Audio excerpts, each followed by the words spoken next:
What's up, everyone? It's Modern Athlete here, and we got a great episode coming with you today. We got former MLB player Jay Jackson here with us today. Jay, go ahead and tell them about yourself. Hi, I'm Jay Jackson, born and raised in Greenville, South Carolina. Went to high school there, Christ Church Episcopal School. Then from there, went to Furman University.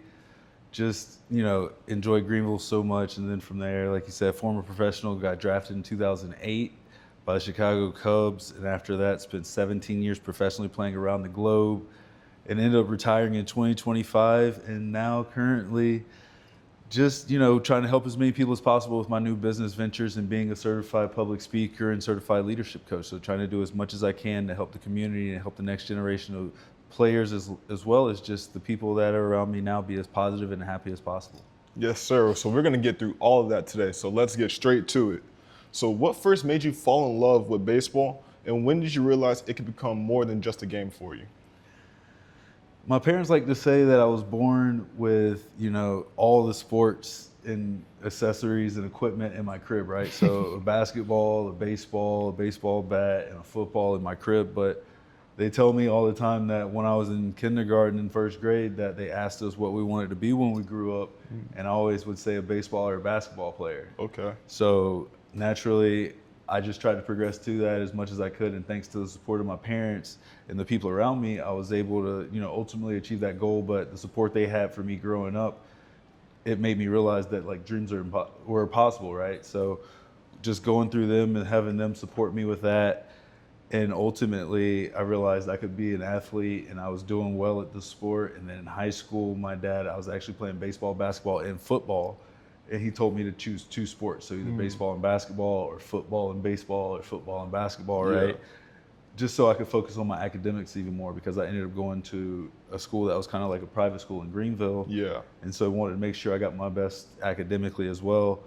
And so I chose baseball and basketball. Those were my two first loves. Those were the ones that I felt like I was probably the best at. And ultimately, it worked out, right? So I fell in love with it throughout my whole life. And I tell people a lot of times that 95% of professional athletes in any sport, but especially in baseball, 95%, you do it because you love and enjoy the game that much, because you enjoy all the struggles and stuff, right? But that other 5% is normally the guys that are just so talented and good that they're like, hey, I don't like baseball or I don't like basketball, but I'm so good at it that I can make money from it. And so, I was in that 95%. So I fell in love with it and tried to do everything I could to strive to be the best I could.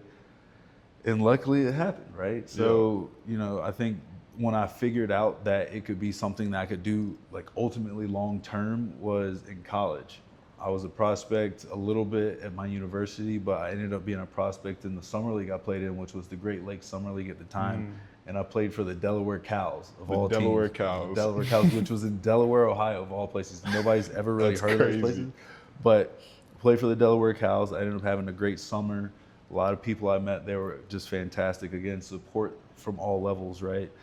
But ended up being a prospect in that league. I think I was the number 2 overall prospect or athlete in the whole league, but one of the top pitching prospects of the whole thing as well. It ended up, going into my junior year being the first number 1 guy on our pitching staff as a starter. And that ended up being, starting the whole not spiral, but whole adventure and journey into just professional baseball, where I was a prospect with, the summer team, then coming to college ball, being a prospect again, being a number 1 starter on my team, having a good junior year ultimately, and being a prospect and telling me that I might get drafted in the first couple rounds. So that was when I actually started taking it more serious, right? And from there, just ended up getting drafted. Luckily, I'm blessed enough to get drafted in 2008 in the 9th round. That's what's up. That's a great start off right there. So growing up, you're talking about you had a big support circle. Yeah. 100%. So who were the biggest influences in your life growing up on and off the field? So on the field, I would say in baseball, my 3 biggest influences were King Griffey Jr., Barry Bonds, and also Pedro Martinez from a pitching standpoint. No, I actually just met Pedro's a few weeks ago. Right? Yeah, Pedro's awesome. Amazing, right? Yeah. So Pedro Martinez. So those are my 3 biggest influences. I mean, also you had the Braves in the 90s from being down in South Carolina and being close to Atlanta. So we had the Braves. But for me, ultimately, it was King Griffey Jr., Barry Bonds, and Pedro. just to help me be who I wanted to be, because my dad always told me to be a student of the game. So I tried to learn as much as I could from the best players and see how they acted, how they played the game. And off the field, growing up, it was my dad mainly. He did everything. He coached me until I was 12, 13 years old in baseball. He coached me pretty much my whole career in basketball because he was such a good athlete and basketball player himself. But just watching how he moved and how he helped our family and did the things that we needed to do around the house, and how he went to work, and just the lessons he taught me growing up, I think he was my mentor more than most. And then just the people he put me around, I think that's ultimately why I think he was my mentor too, because the people he put me around and the coaches I had growing up, he strategically, ultimately, as I've talked to him more as I've grown up, and as I've, seen who he put me around, he strategically placed the men in my life and the, role models in my life and the coaches in my life, to the point where, I was getting the best development and I was doing the right things, and I had great role models around me where it could have gone in a different direction. So I credit him to being one of my mentors, as well as, ultimately, on the court, on the field, my high school basketball coach, who was RJ Beach at Christ Church, he was one of my big mentors. He actually did my Hall of Fame induction speech for Christ Church, my high school. So that was nice. So I appreciate him doing that and the love he showed. And then going to college, my college baseball coach, Ron Smith, was one of my hugest influences because of the man he was and how he stuck with me. And again, the support systems, right? Right. That's the whole thing, is these people supported me and saw my dream and saw how much I was working towards it and helping me and supporting me to get to that dream and doing the best they could too. And, my dad, like, putting those people around me, and then myself going to college and choosing the right coaches and the right head coach to help me get and reach my goal as well. Yeah, for sure. So you talk about life. So everyone learns life lessons. What's a life lesson from your childhood that kind of stuck with you to this day? I mean, it's basically, like, we're going to talk about my book later, but it's almost the premise of my book is staying positive and not letting people take your happiness and your joy away from what you're doing, as long as you're doing the right things. I think that's the hugest thing. As long as you're doing the right things and you're happy doing it, and it's not harming somebody else, and it's not interfering with other people, it's not damaging other people in a negative way, I think that you should be able to do that and should be compensated, obviously, according to, like, what experience you have at it, and et cetera, et cetera. But I think that was the main thing. I was doing something that was trying to be positive and doing my best at it, and my parents supported me throughout the whole thing. And I think that was the biggest lesson that I had growing up, especially off the field, was the support they gave me from just, supporting me, being like, hey, you're doing something productive, as long as you're doing it the right way and you're doing it in a positive manner and you're not harming anybody else and you're going about it in a good way, then we're going to support you and be there for you. And they did that, and they continued to do that, even, like I said, with my next venture, where, I'm trying to help as many people as I can too. But as long as I've gone and tried to do, like, the best I can and done it in a positive way, I think my parents have always instilled in me that support, that, we're going to do that. And I try to do that with all the people around me, because if they're doing the right things and you support people doing the right things, they tend to do the right things more, right?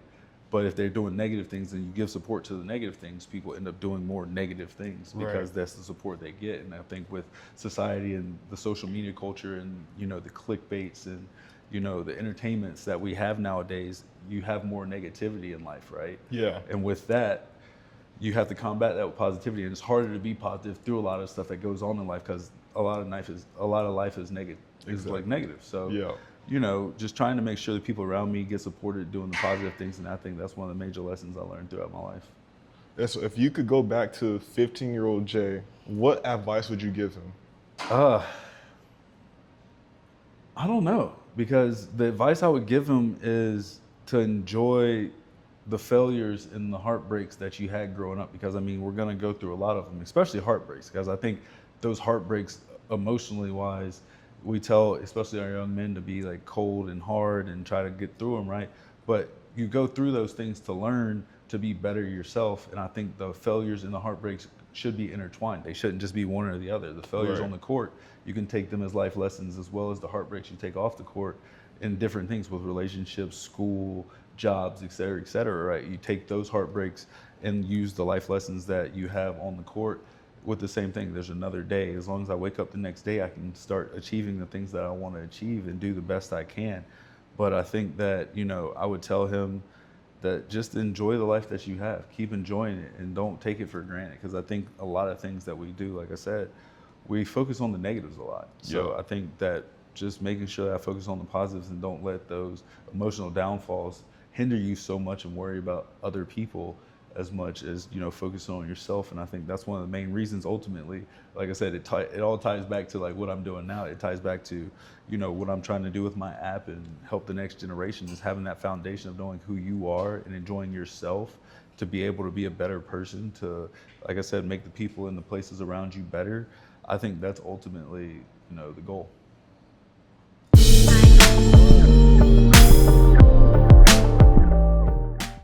So for the next segment, we're going to talk about your journey to the big leagues. So you mentioned being drafted in 2008. Your path wasn't a straight line all the way. What were some of the biggest obstacles you had to overcome getting to the MLB? I mean, we don't like to talk about it a lot, but like when the 90s and 2000s were coming up, it was, you know, we had a lot of African American ball players going through it, right? But now you see the numbers have declined a lot. Right? Yeah.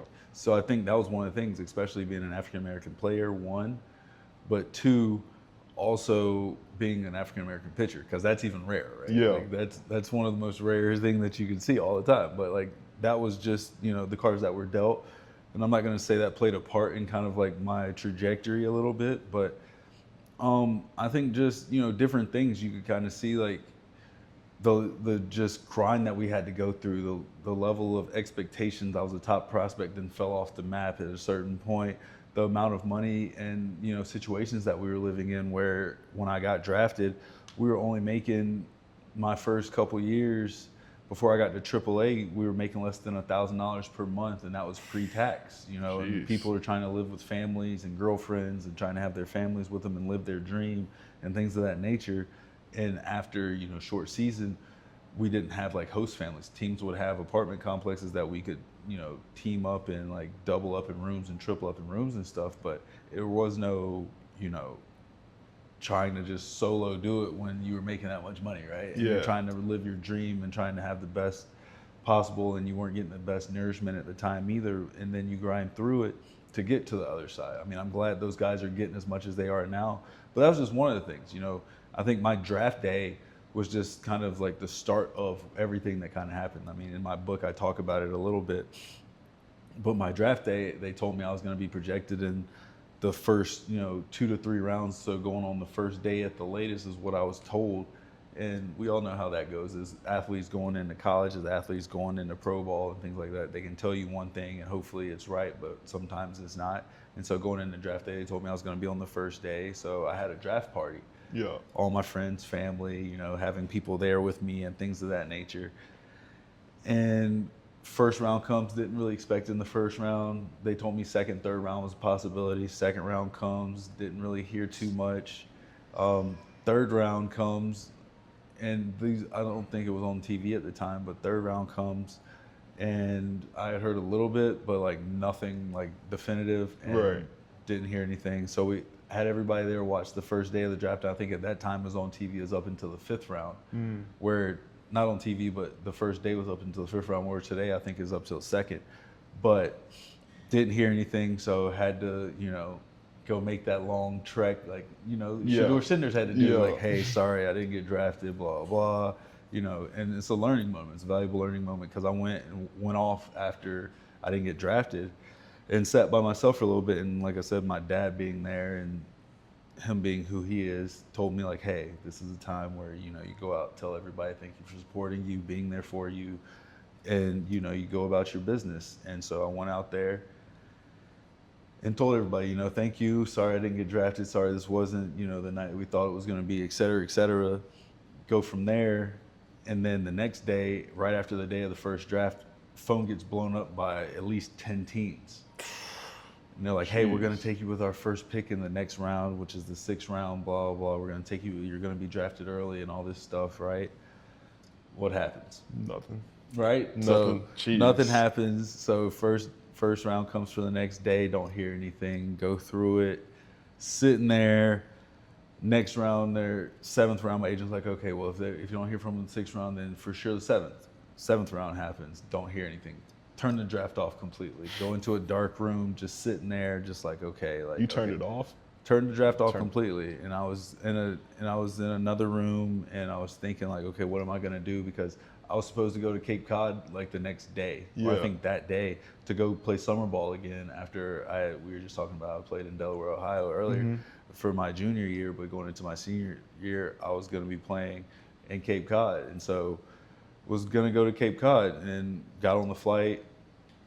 But before I got on the flight, ended up, one of my friends hit me up and was like, hey, congratulations. I was like, congratulations what? And they're like, oh, you've been drafted by the Cubs. And I was like, oh, like what? And they're like, yeah, you got drafted by the Cubs. And I looked at it, got drafted in the 9th round. And so I was still going to go to Cape Cod and just see, what it was going to be like, since I got drafted a lot later than I initially was told. Right. Just to see, I can go back to school, I can negotiate, I can do these things, get to Cape Cod, take some BP, end up, signing my contract, talk to my agent, talk to my family, talk to my friends, and they're like, hey, you're better off starting your career now than waiting. So ended up signing a contract with the Cubs that year.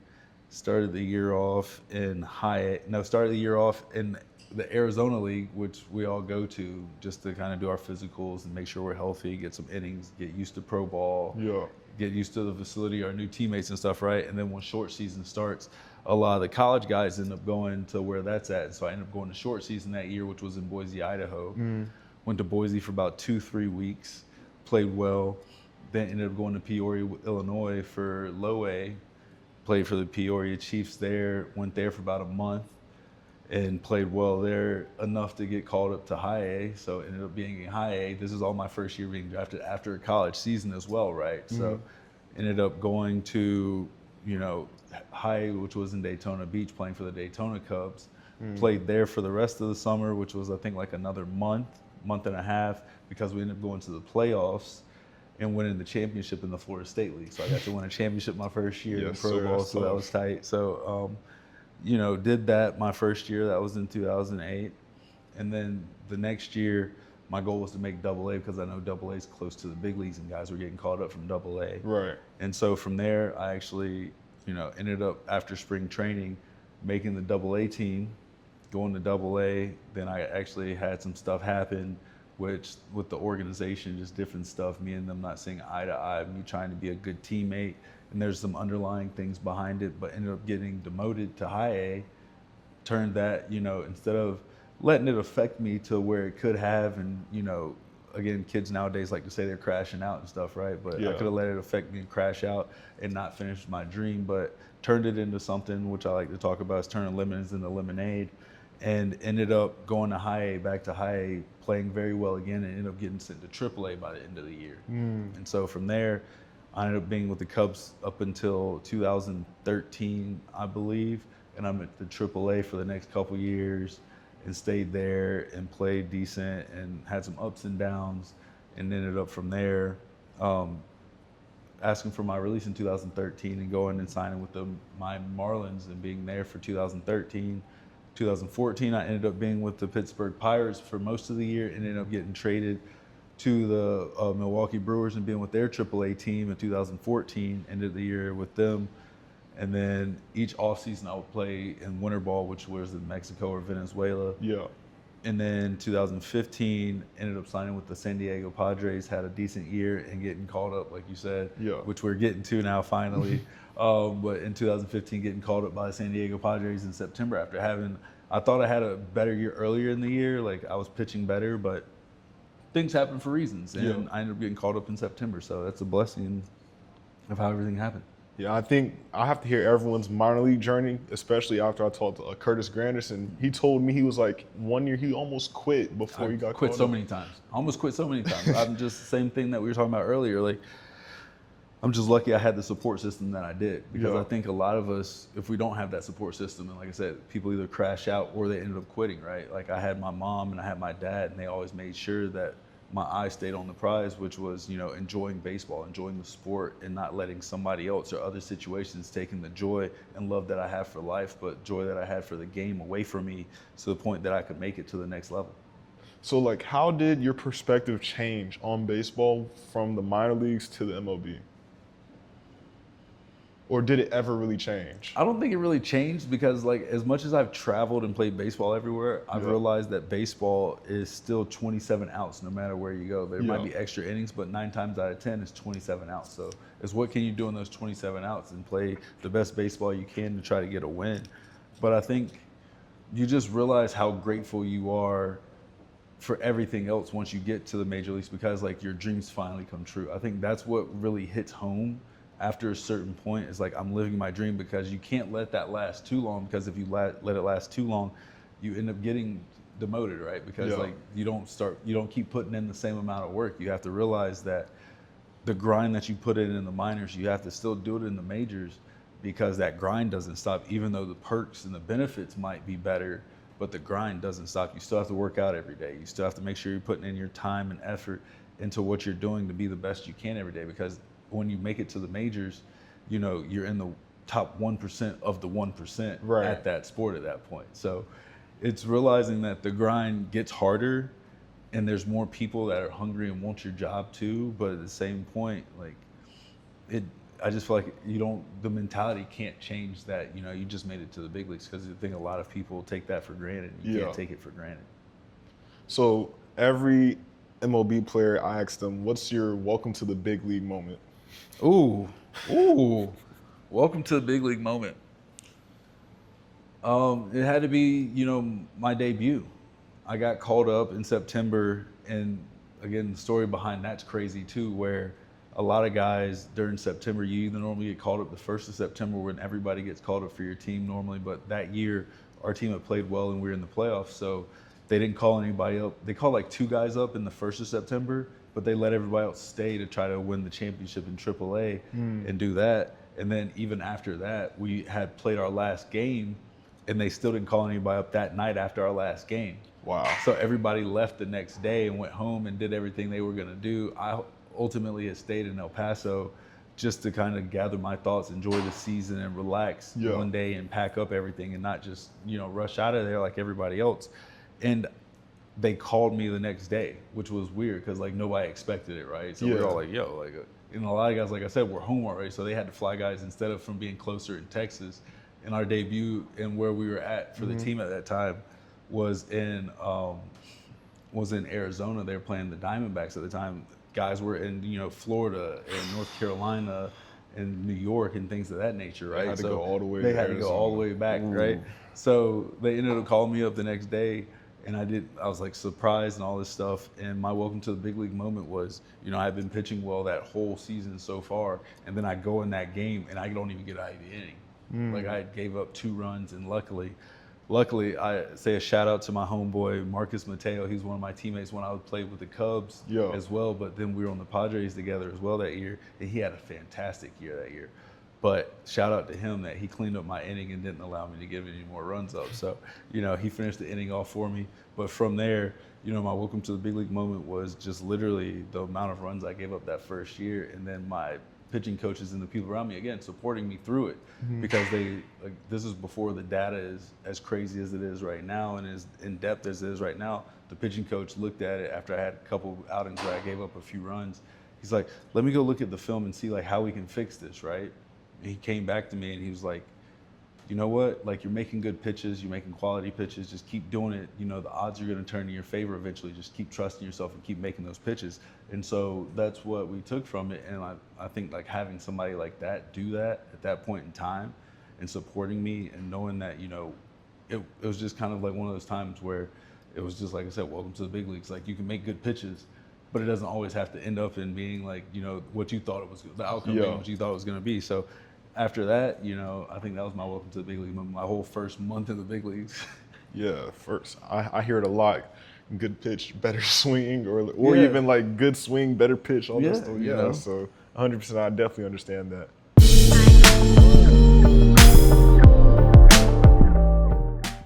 All right, for the next segment, we're going to talk about the mental side of baseball. So baseball is often called a game of failure, which I've experienced myself playing college ball as well. So how did you learn to handle the adversity?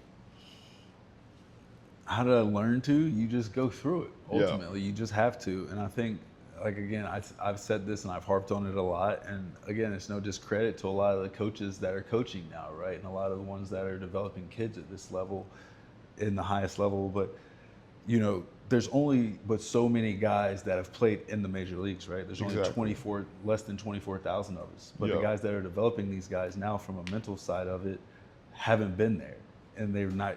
So how can they really give these guys the ultimate tools and know-how when they haven't gone through it themselves to help these guys through these situations to be better? And I think that's where you kind of see the disconnect with the numbers and the effort level that these guys are putting in. You can put in all the effort in the world, but the one true common denominator in all of these sports, baseball, basketball, football, even with the analytics and stuff like that, are humans. Yeah. And humans are still, so like, sketchy at times. You know what I mean? Yeah. So at that, trying to put the analytics, like the numbers can say one thing and you can have as much as you want, but that given day, there can be something off with every person, right? So with that being said, I think the mental side, especially of baseball, like you said, it's a game of failure. If you literally fail 7 out of 10 times in baseball as a hitter, you're normally a Hall of Famer. Exactly. You know what I mean? So how I learn how to deal with it is just going through it and understanding that I try to do the best I can and trusting the work that I put in and knowing that there should be good results at the end of it. And if there's not, you make adjustments, but you keep doing the same thing over and over and over again, and you keep trusting that the work that you're doing is right. And if you keep having failures, then maybe you need to make adjustments, but you try to make the right adjustments according to who you are. You don't try to necessarily, I think now people are so inclined with the numbers and the data where they're just worried about the numbers and how to do something better or necessarily more efficiently instead of doing it at that person's best, most efficient way, right? Yeah. It's like, okay, this data says this should be better, but mentally, physically, spiritually, that person might not enjoy or do that well. Exactly. And so you need to be like, okay, like, even though we want you to throw this high fastball, that person might not like throwing high fastballs because their whole life they've been low fastballs and it just feels more comfortable and they're more confident with it. So you can mix it in. Exactly. I think a lot of times with these guys that are developing, hitters and pitchers now, they're so focused on the numbers that they haven't, like I said, the mental side of it, they haven't been through those situations to understand how little of a difference every little minuscule thing, why you're in a game or while you're in a practice makes a difference. Yeah. Especially in a game. If I'm thinking about, okay, I need to do this more efficiently instead of just worrying about hitting the ball, I'm probably going to miss that pitch. Yeah. You know what I mean? So it's just a matter of like, okay, knowing who you are, knowing what's best for you. And like I said, kind of what I've been doing with the whole thing for like the app is trying to make sure guys understand the mental side of it. So we're not taking away, what the analytical guys are doing. And again, like I said, the guys that know the analytics better, know the numbers better than some of the older guys. But we have the mental experience and the mental capabilities that we've been through it so much that we can help these guys be better players on and off the field as well, right? So that's why I've created the Smile Zone, why I've created the things that I have, and trying to help as much as I can, because I think that the mental side is being more touched on now. But the difference with what we've created and what I've created compared to what a lot of people are doing is mine is literally, I've made a whole curriculum for a year based out, and I'm working on year 2 and 3 right now based off of, like I said, the book that I've written, where you don't get that from a lot of guys, right? Guys have maybe done some things, but they haven't thought through like the process and the mental cues and the different things that they can have week by week to help guys be better off the field, to be better on the field. They've thought of the breath work and the techniques and things of that nature, but again, those are things you can do to get in our society. It's a quick fix, right? So the breath work and stuff is a quick fix, but I have a year-long program to help guys be better and people be better for lifetime. So it's not just going to be a quick fix. And even though these things do work and the mental cues do work as a quick fix, it's not necessarily a quick fix. It's working through the year, and then that year long of lessons that you learn helps you become a better person for the next generations, to help you honestly be better for your kids and the people around you as well. Like I said, to make a more positive influence ultimately. And so as a reliever, if it's a high tense situation, how do you get yourself prepared for those moments? You just literally, for me, like, you trust your work. You trust what you've been doing your whole career. You trust everything that you've done your whole career, but especially that work that you've put in recently to be prepared for that. Just like anything, right? Like if you're going to be in a test situation in college or high school, it's how much work did I put in to make sure I know these words, right? Or know the test questions or know the subject. It's the same as when you get to the pros. why do you think, LeBron James or Steph Curry makes, especially Steph, why he makes so many threes the way he does, right? He shoots thousands and thousands of practice shots all the time. He knows what his rhythm is. He knows what his shot is. He knows where he needs to be at all times for all those things, just like LeBron knows his moves and works on those. Guys tell you all the time these crazy shots that you see LeBron take from time to time, like the running bank shot off the glass that he won game with, like against Toronto, right? Yeah. People, but we're like, oh my God, like that's crazy. And guys tell you like he worked on it. Like he does that during practice. Like that's something that he works on. So it's how much work and how much confidence do you have in the work that you put in to go out there and perform at your highest level.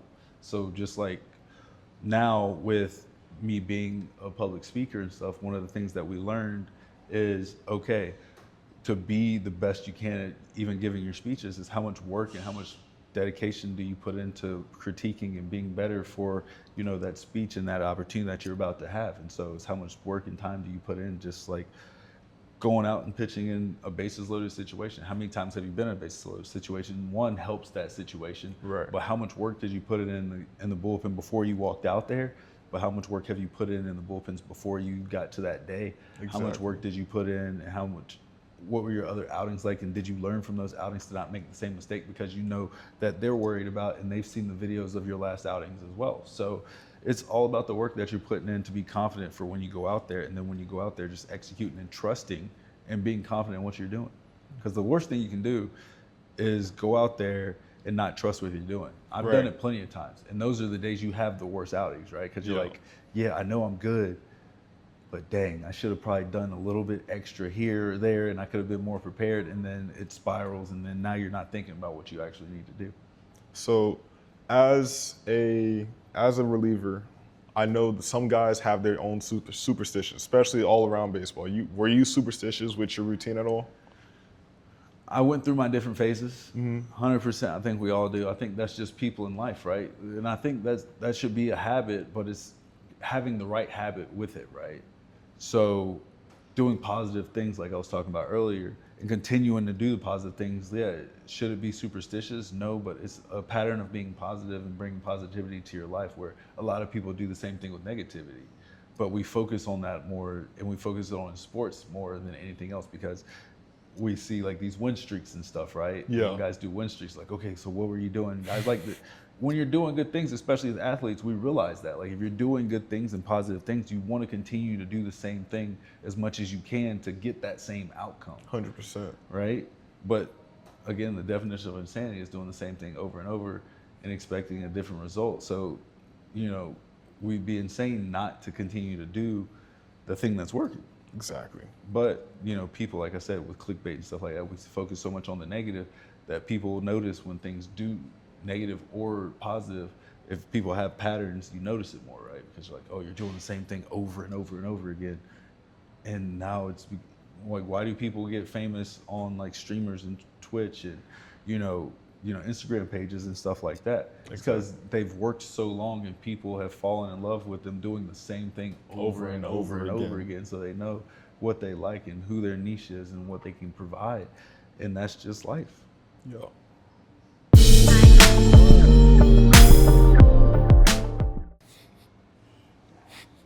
All right, so we're gonna go to life beyond the jersey. And so, who is Jay Jackson when he's not playing baseball? Number one, I'm a father. Okay. Like that's what I like to do. Like I think that was one of the main reasons I did retire, honestly.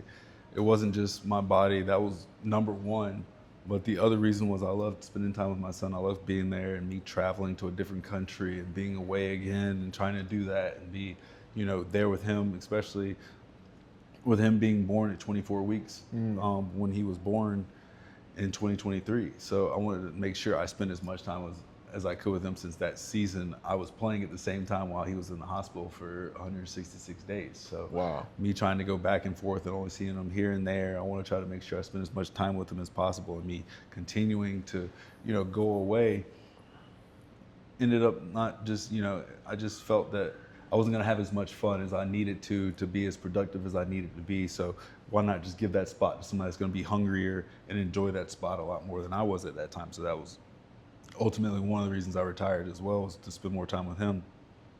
But off the field, right now I'm just networking and building this brand out as much as I can, building the app out, trying to get the app in front of the right people, find more coaches to help develop the kids and be a part of it and be part of something special. And then I love traveling. I've been traveling to Egypt. I went to Taiwan twice in the past 6 months, just trying to go everywhere and provide the value and go where I'm wanted and celebrate it, not necessarily where I'm tolerated. And I feel like, I try to do as much as I can for the people that want me to be there for them. And I try to go where I'm asked to be and wanted to be.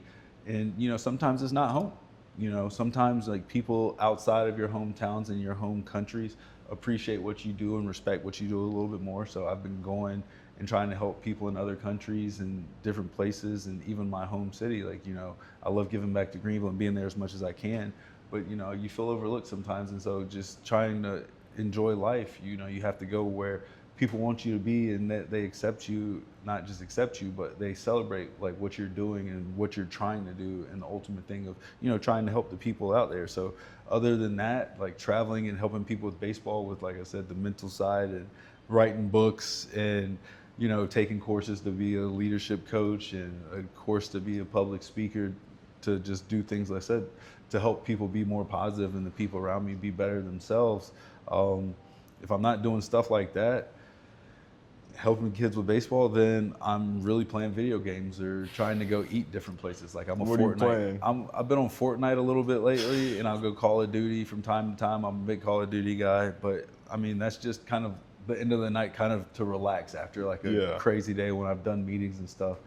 And just, I try to go to nice restaurants from time to time. I wouldn't call myself a foodie, but all the people I do eat with, more times than not, they like the restaurants I pick, one, and two, they normally like the meal I pick myself compared to what they pick too. So I like to pick good food, and I like to go good places. I think that's just a testament of, my travels and the different places I've been and the food I've had in different countries, because, we like to say that like we like to give American food a lot of like credit of how good it is, but going to these other countries and tasting their homegrown foods and how healthy they are, and seeing the foods that they make and prepare and how they prepare them, like it's such an adventure, and the foods taste so different and they're so healthy and fresh that like you take those things when you come back here and you just want to continue to do that. So Right. I try to do that in my spare time too, but like I said, normally the biggest things for me are being a father, playing video games, and helping people, try to be better themselves, and just try to be a supportive figure as much as I can. Like, especially now, like I said, growing out this business and company and app, and getting everybody on board to build this community out, ultimately to be a positive influence on the world. I want it to be globally, and then I want to branch out into other sports, but just networking as much as I can and getting this into the right people in the right places is kind of what I'm doing right now. Yes, sir. I'm not gonna lie, I'm 100% a foodie. Like you talking about, I pick out the spots for all my friends to try the stuff. So yeah, I'm big on that. So how, you talked about it a lot, but has baseball, since retiring, has it changed your perspective on life? It doesn't change my perspective on life, because like it's just changed who I am with life, because that's just been my life. Like I've learned so many lessons through baseball that it's changed how I viewed life in the transition since I've been done. What it's done, and since I've retired, what it's shown me is how people treat you from when you're at the height of your game, or your celebrity, or the people around you treat you when you're not doing, or you don't have that name or that star or that moniker beside you, compared to when you're out here trying to have good things and provide value and services for them in a different capacity that might not be the same and might not be as flashy. That's one thing that I've seen in this transition, is how people do treat you differently from that. And that's fine, and I understand that. But for me, nothing's really like the life that I live from baseball has just always been that. Like I've tried to be as positive as I can, and like I said, try to help as many people as I can, because like you said, baseball is a game of failure. So I've tried to live that through my life. It's like, okay, we can either take these failures and continue to harp on them and be negative and complain about them and not do anything about them, and just think that not take accountability necessarily for how we can change certain things, or we can be positive, find the positives out of them, harp on the positives, and continue to compound the positives and see where those lead us as well. And just see what happens after that. And I think normally when you try to do that, not only in baseball but in life and business and whatever else you're doing, when you compound the positives, you have positive outcomes. At least maybe not to other people, but to what you're trying to accomplish. If you continue to stack positives, then it literally ultimately only leads to you feeling like it's a positive escape or, conclusion at the end. Yeah, 100%. So for kids at home, they need to know not everyone is going to be in your corner for the exact reasons as you. 100%, 100%. In order to stay hydrated, especially in this hot summer, I took a gamble, put all my cards down on Electrolyte.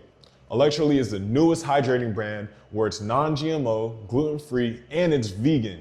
And has 3,853 milligrams of electrolytes in it, which means it's over 4 times more electrolytes in it compared to the highest leading supplement brands for electrolytes. And no 0 calories, 0 artificial colors, and 0 sugar. If I'm you, I'm hitting the link in bio today, get your discount, and shop with Electrolyte. We are getting close to the end. We got about 1 or 2 more segments left right here. So who's the funniest teammate you've ever had? I've had so many of them because I've played for so many years, right? So I've had so many funny teammates throughout the years. I've had so many great teammates throughout the years. One of my funniest, I was talking about him earlier, was Marcus Mateo. Like just the hijinks. I can't talk about some of the stuff that happened in the clubhouses and stuff with the hijinks that they did, but Marcus Mateo was one. Also, another guy, Frankie De La Cruz. Frankie De La Cruz? Frankie De La Cruz was one of my other funniest teammates, and just like the hijinks they would have all the time and just the things they would do. And it was all in good fun. That was the whole thing, is like when you're playing baseball for that long and each year you're playing, especially in the minors, you're playing 140 something games, where in the big leagues you're playing 162. Like, you have to have guys that are like that to try to keep things light. And I think as I got older and got, more seasoned through the years, it wasn't, guys didn't interact as much. So it wasn't as much as funny teammates. Guys would watch funny videos, share them around and stuff like that. We started spending more time on our phones than we did with each other. But when I was growing up and coming through the systems earlier, I would say like Frankie was one of them for sure. Mateo was one, just different guys at different levels of the organization, but like they all like had different spots in different places.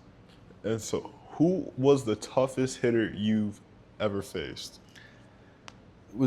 People will always say like the big power hitters are normally the toughest hitters, right? Like Aaron Judge or Shohei I think it's Ohtani. contact guys. It always is for me, right? Because I was a strikeout pitcher, so big time guys normally they're easier to strike out because they have bigger swings, especially like I said with what we were talking about earlier with more guys. Now you see their numbers hitting below 250 a lot of times, where they're trying to make highlights more than make contact, so it makes it a little easier. If I know that you're only going to get a hit 1 out of every 4 times, like it's not as tough as it probably used to be to a certain degree, and that most of those guys are kind of sitting like that and doing that, right? But at the same token, the toughest hitter I ever faced was a guy in Japan. And this guy literally, he like broke the league record for one of the years while I was there for foul balls. He would literally foul off like 4 or 5 pitches in at bat. In at bat? In at bat. It was crazy. No, so I'd be mad. I would throw the perfect pitch down and away, foul off. I would throw the pitch like back foot slider, foul off. I would throw a fastball, middle, foul off. He wouldn't hit a middle fastball, middle pitches. It was literally, he would foul everything off, and he would always end up trying to walk because then he was still second base, or they would bunt him over to second base because he was a speed guy. So I got the game, and I literally guys would try to throw balls down the middle, and we would end up walking them. It was crazy. It was unbelievable. That was the toughest guy I ever faced, was a guy in Japan. It wasn't, Shohei Ohtani. And then the toughest guy I ever faced in America in MLB would be Ramil Tapia. I've told that to everybody for some reason. Yeah, I don't know why, but I could just never get him out. Like, I would always get 2 strikes, get there easily, but for some reason, 2 strikes, he was the best 2-strike hitter in the world against me for some reason. I don't know why, but I give him credit. I tip my hat to him. I salute him. If you ever watch this, like, hey, you had my number 100%. I appreciate, you tried to make me a better pitcher. I appreciate that 100%. But, like, he would be terrible against most people, but against me, I think he's batting 1,000. It's crazy. It's unbelievable. I think he's literally batting 1,000, like home run, double, and like a walk or something like that. Jeez. Crazy. Hard contact everywhere. 2 strikes too. Ridiculous. 2 strikes, hard Two contact. strikes, That's contact. crazy. It's crazy. It's nonsense. Who was one teammate that kind of made besides you, who was one teammate that made everyone better around him? I love saying this dude. One, he was like one of my brothers later on in my career, Vladimir Guerrero Jr. Really? He's awesome. He does that. But that whole Toronto team, we had a good vibe. Vladdy was like that. Kevin Kiermaier was on that team. He was definitely like KK's always like that good ball of energy. Shout out KK. Shout out KK, 100%. And then also with that team, George Springer. George doesn't give as much credit as he should for that team, but George is also a great ball of energy on that team. And then when I was in Japan, you know, we all try to do our own thing, and like I learned how to have more of a personality over there before I was younger in my career and felt like I couldn't have that personality, right? And so I didn't really notice anybody else like I probably should have to follow in those footsteps, to follow my own path like I'm trying to do to kids now with, like I said, the app and the foundation and trying to give back in the mentorship is to let these kids know, like, be yourself, but do it within a confines in a positive way that people are going to notice and respect you for, and that you can be your best version of yourself. But even in Japan, I guess I like to toot my own horn and say, like, I was one of the guys that tried to keep it together and make sure everything was good all the time. But Seiya Suzuki. Seiya was in there. He was a great guy to have over there. And then also a guy over there, Kikuchi. He was our second baseman. What's his Kikuchi? Ryu Suzuki. Okay. Ryosuke Kikuchi, I believe. Ryosuke Kikuchi. All right. I believe, but like he always had fun. But you learn how to have fun when you're in different places, especially like I said during winter ball. Winter ball, you always have kids just like guys joking around, enjoying the time being out because they're just thankful for being out there compared to like the stress and pressures that we put on each other, especially in the big leagues and the minors, because we're always competing and stuff. You go to these winter ball teams and you see guys having fun and enjoying it, and that's just kind of like you try to just emulate that because you know you end up having success doing it. Yeah. Is there like a game, like MLB game, that's like you'll never forget that you played it? I was just talking about it because I was thinking about it earlier. It's not one I'll ever not forget just because of how much happened around it. But it was, I think, the Aaron Judge game when I was with the Blue Jays in 2023 when he got caught. I got caught tipping pitches, but he got caught like looking at his first base coach or the dugout or whatever it might be. But people want to they saw his eyes. Yeah, and so I don't want to like call that out, but that's one of the more memorable ones just because. But like, I think the most memorable one I would have would probably be my debut with the San Francisco Giants I had in 2021 when I came back from being overseas for a few years. And even that one, it was bases loaded and they put me in the game to face Harrison Bader with 2 outs. And I think we were up 2 runs or something like that, or down 2 runs or something like that. So it was a close game and they put me in. So that was a more memorable one. But even still, before that, when I came back home to make my debut with the Brewers in 2019 after being in Japan for 3 years, the guys treated me so well. I love that team. I love how they treated me 100% with what they were doing. And I got my debut, I faced Nolan Arenado. Ooh. What year? 2019. Oh. So prime Nolan Arenado too. So, that was so prime Nolan Arenado faced Arenado with, I think, a man on second or something, that second or third or something like that. Came in, ended up striking him out, and got through it. So that was my debut. So I remember those 2 definitely. And then one of the other games that I remember, like I said, was my son being born at as early as he was at 24 weeks in 2023 on July 6th. We were playing the White Sox. I had just got called up the night before, and then we had a doubleheader the next day, and I didn't pitch in the first game, pitched in the second game, and I ended up getting a win. So I got a win for his birthday. So that's kind of like the coolest thing, and one of the games I'll also remember. But those are the ones here that I remember. And then in Japan, just the first championship that we won, the league championship that we won for our league in Japan, we were playing in the Tokyo Dome, and I pitched that game. I was the setup guy, being a key contributor, and after the game, we got to go bow to our fans, which is something they do in other countries, right? So after the game, we won, clinched the championship. Before we went and had like our champagne and beer shower, they line us up on the left field line where our fans are, and we have to wave at our fans and bow. Wow. And so we did that, and then I noticed like how many fans were there, and I noticed that I remember that game because I was like, this is unbelievable. As many people traveled this far to see us and support us, and we were able to celebrate with them, and it was unbelievable. So those are the top moments, some of the top moments in my career. I've had a lot of good moments in my career, but those are probably some of the highlights people would like to say. But there's been a few. That's honestly bowing to the fans, especially in Japan. That's that's awesome. Crazy experience right there. I've never heard of that before, so that's definitely different.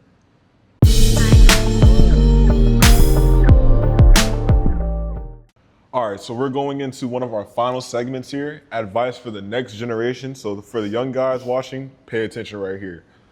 So what's one mistake you see young athletes make today? Honestly, it's stopping playing sports too early.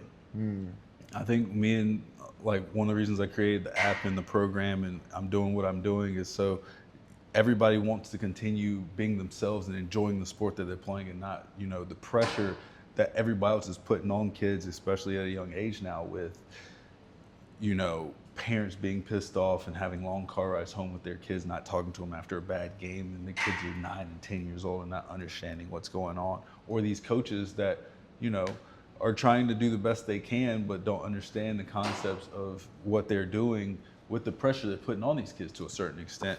So I think the biggest mistake is, kids quitting because of other people at such a young age. And it's actually, the number is 70%. 70% of kids, I know it's in baseball, but across all sports, it's 70% of kids quit playing their sport at the age of 13. Yeah. And I know that, a lot of the life lessons that I learned and the person I became, especially during those tough times, especially as a teenager, sports and the life lessons that I learned through sports helped me get through those and helped me become the person I am today, to be a better person. So I think that's one of the biggest mistakes, is stopping playing your sport, especially if you enjoy it.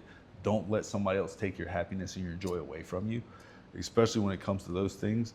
And then, other than that, it's just, the pressure that, kids that are put on kids at a young age now. Like, don't let that pressure affect you. Like I said, it goes back to, enjoying what you can enjoy and controlling what you can control. Yeah. If you're happy and you're doing what you're supposed to do and you enjoy it and it's not harming anybody, continue to do it. Don't make the mistake of stopping it because other people want you to stop it, or they're forcing you to stop it, or you're not enjoying it because of other people. Enjoy everything because of yourself.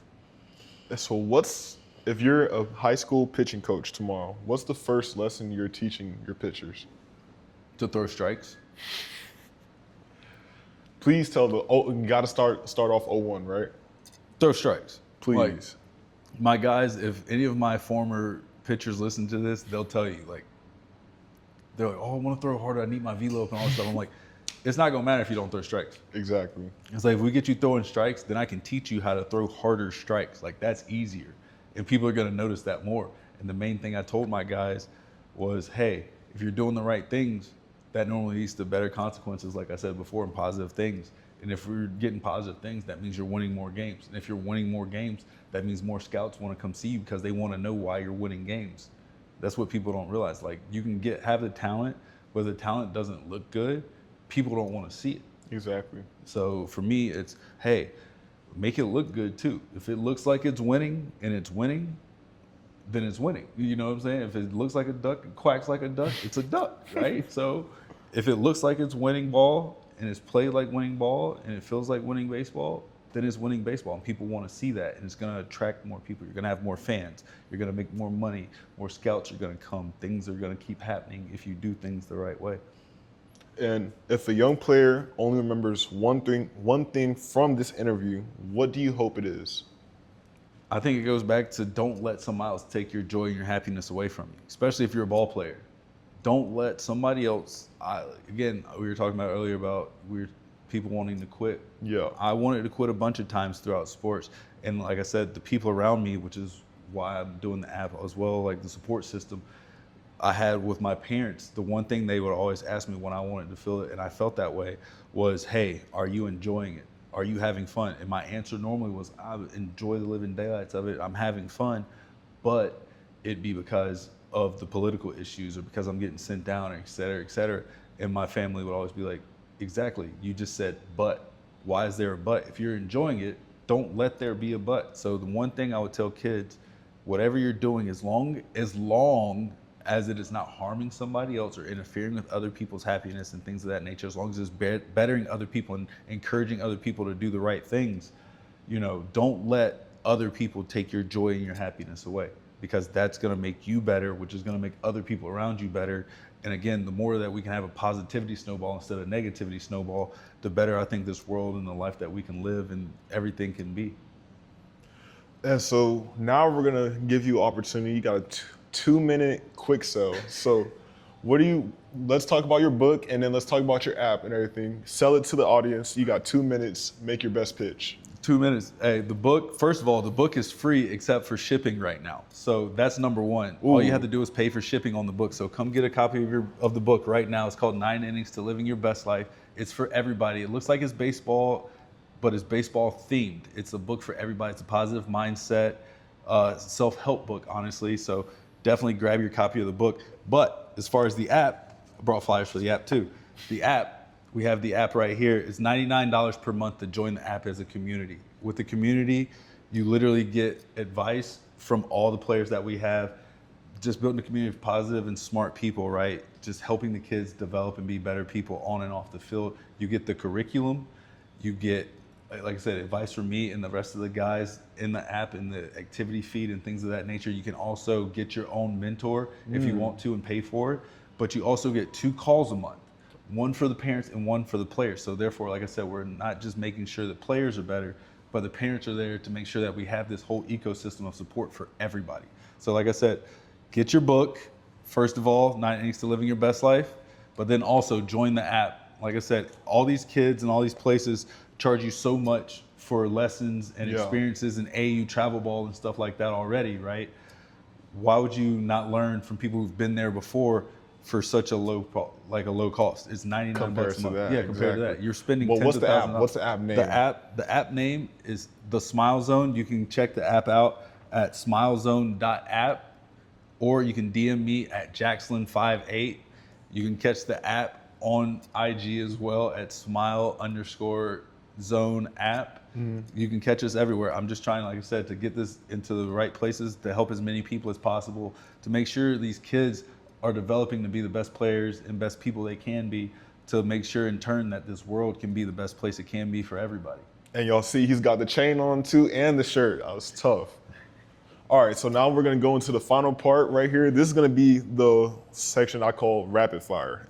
All right, so drop your opinions on each thing. Let's do it as quick as possible, and then we'll wrap it up. All right, you ready? So favorite ballpark? PNC to look at, Toronto, and Oracle to play in. Favorite teammate? Ooh, probably Vladdy Guerrero Jr., or in Japan, my favorite teammate his name was Takeru. Favorite pitcher growing up? Pedro Martinez. And your favorite hitter you watched? King Griffey Jr. and Barry Bonds. Probably more Griffey than Barry, just because of the swing and being a kid, and I played center field more than left field.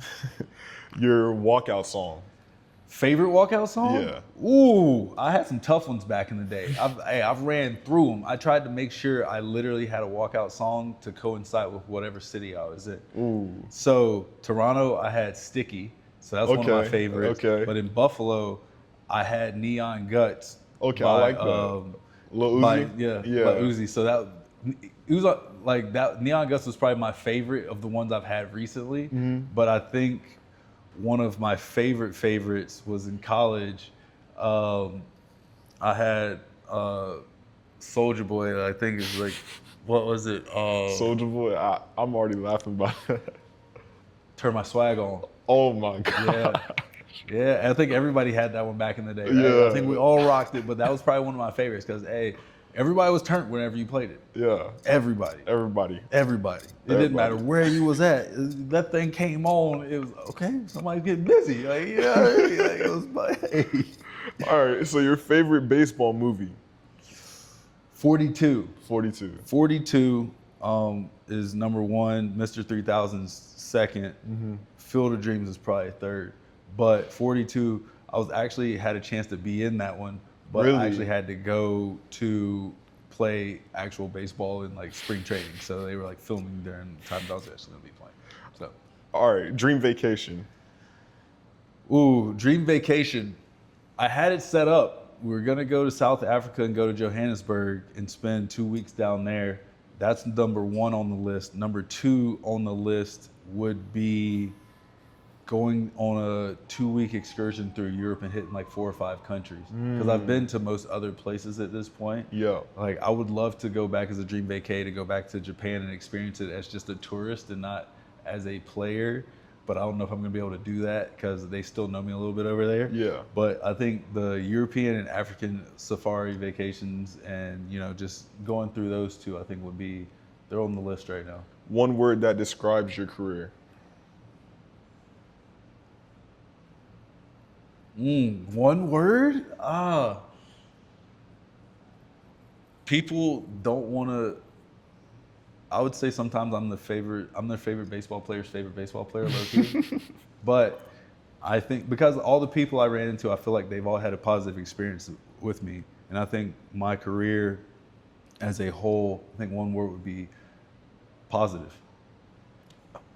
Best advice you've received ever. It doesn't have to be about baseball. I think it goes back to what I've been saying the whole time. Don't let somebody take your joy away. Okay. Like, be happy with what you're doing. Be happy with yourself. Enjoy and control what you can control, but enjoy yourself. Enjoy who you are. Be with your foundation, and like I said, don't let anything else take your joy away. Because if you do, like I said, you end up a lot of times, not enjoying what you're doing at that point. Instead of putting your all to it, if you're enjoying it and loving it and doing what you're supposed to be doing and what you truly think you're supposed to be doing, then you're going to give your all and you're going to accept the bad days with the good days, and you're going to give your best and you're going to have a better product. So I think it's just honestly enjoying your life and don't let somebody take your happiness and your joy away. Favorite food? I know we talked about being foodies earlier and all that stuff. So favorite food? Just you got to choose one. I can't though, because it depends on what country I'm in. Okay, I'll let you choose 3. Okay, so countries I'm in, Japan would for sure be there. We call it Korean barbecue. They call it yakiniku. Okay. But over there, the beef is so good that like it turned me off from red meat and eating steaks in America for a while. Wow. So I'd say that. And then I would say number 2, one of the other ones on the list would be tacos from Mexico. Okay. Tacos from Mexico. And then number 3, I've had a few great restaurants in America,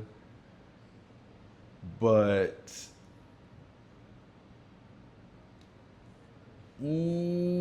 I think my mom's potato salad's number 3. Okay. It's in the top 3 for sure. Number 3.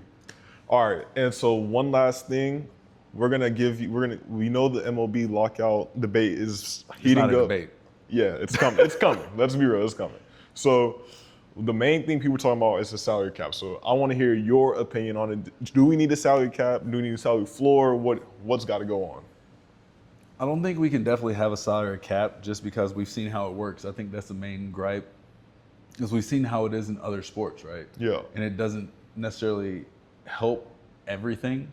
And I think changing that now at this point is something that obviously the guys aren't going to go for. And I don't think we need one anyway, because the billionaires are making money off of everything they do anyway. Exactly. So we don't need a salary cap. Do we need a floor? I don't know if we necessarily need a floor either. I think it's the fans' jobs to stop showing support to those teams to make them realize that they need to put better products on the field a lot of times. I think that's more of the key, because I think once owners and teams realize that it's not so highlight-based a lot of times, that it's how the baseball is being played, and if the teams are winning and the teams are playing good baseball, then more fans are going to come out, right? Yeah. And if more fans come out, then you're going to make more money. Exactly. And if you play good baseball 9 times out of 10, then you're going to win more games. And if you win more games, not only are fans going to come out, you're going to be in the playoffs. And when you come to the playoffs, more fans come out and you make more money. Then you have chances to go to the World Series as long as you're in the playoffs, right? Yeah. And so if you have an opportunity to just make it there, and then if you do make it to the playoffs or you win a championship because you get hot or whatever at that same time, you make your money back for like the next 4 or 5 years.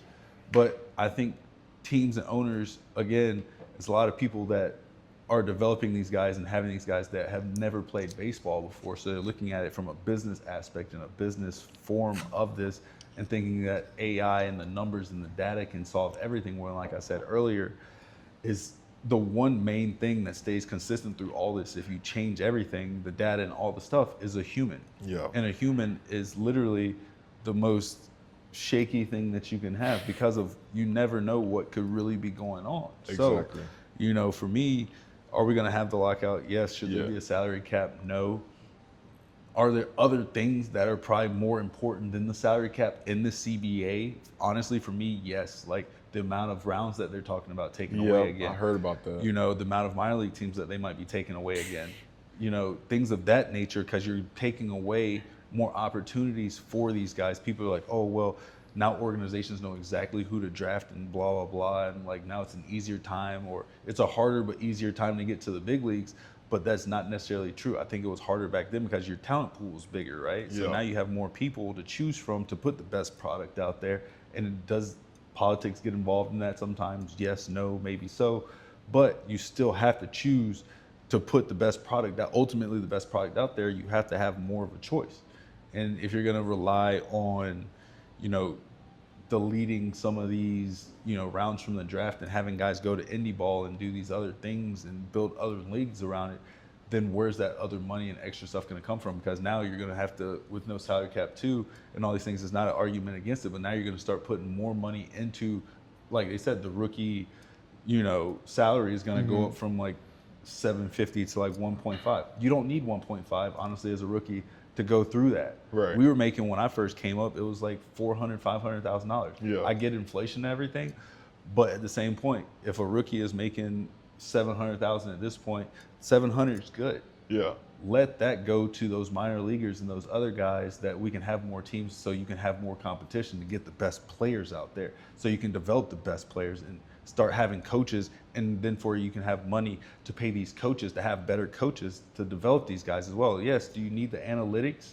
100% you need the analytics, but let the analytics guy be the analytics guy, and let the pro guy and the guy that's been there to help develop these kids to be the best baseball players, to have better numbers in these things, be the coaches too. Exactly. So you have the money to do that, and I think you can find a way to do that, and I don't think it's deleting people from the draft or deleting rounds from the draft or making the salary cap necessarily, like, to have a salary cap. I think there's a way to do all of it, and especially I think the owners just have, again, it goes back to support ultimately. It's the owners have to support what's going on, and I don't think they want to, because they want to get their bottom line, bottom dollar, because they are businessmen, and that's understandable. Like I said, baseball is an entertainment-based sport, and I think there's a way to win-win for everybody. I just don't think that in human nature at this point, with what we're doing, that the win-win's going to be there, because there's so much greed involved. Yeah.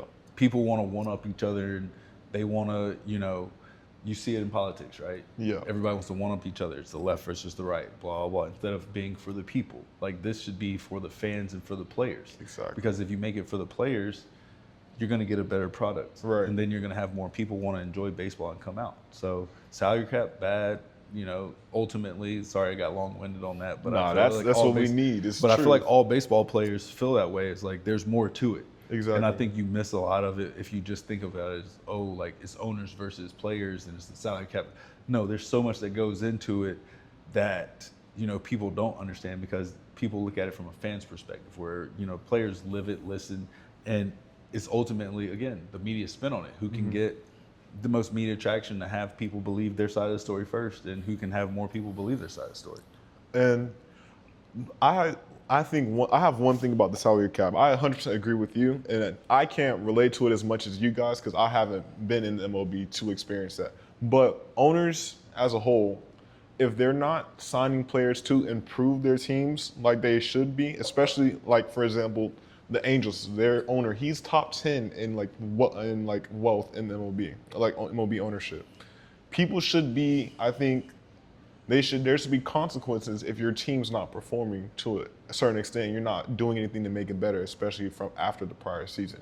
I think owners should get punished a little bit for it. No, 100%. I think they should get punished, but like, how do you punish them? Because, again, when you don't truly know baseball, and sometimes they don't surround themselves with baseball people, you're gonna make the wrong decisions, right? Because you think, as an owner, you think throwing money at it might be the ultimate answer, right? So with the Angels, you see them with the Anthony Rendon thing, and you're trying to put people, but seriously, you see it with Anthony Rendon, you see it with Shohei, you see it with them trying to put people around and trying to sign the right people, right? But it's who the owner likes instead of what the baseball people really necessarily say. And he's not surrounding himself necessarily with the right baseball people either. So they're just agreeing possibly, or the way that they're valuing talent at that level doesn't coincide with winning, right? Exactly. And honestly, I can say that I've talked to the Angels before because they were one of the teams that had reached out to me before during free agency, and I had a meeting with them, and then they went in a different direction. And it's like, I'm one of those guys that honestly I felt like I could have changed the culture over there. I could have helped them win a few more games, but again, it shows you what decisions they want to make. They go with somebody else because something might look flashier, might feel a little bit better to them, and you still don't win games. I go to the playoffs that next year. You guys don't.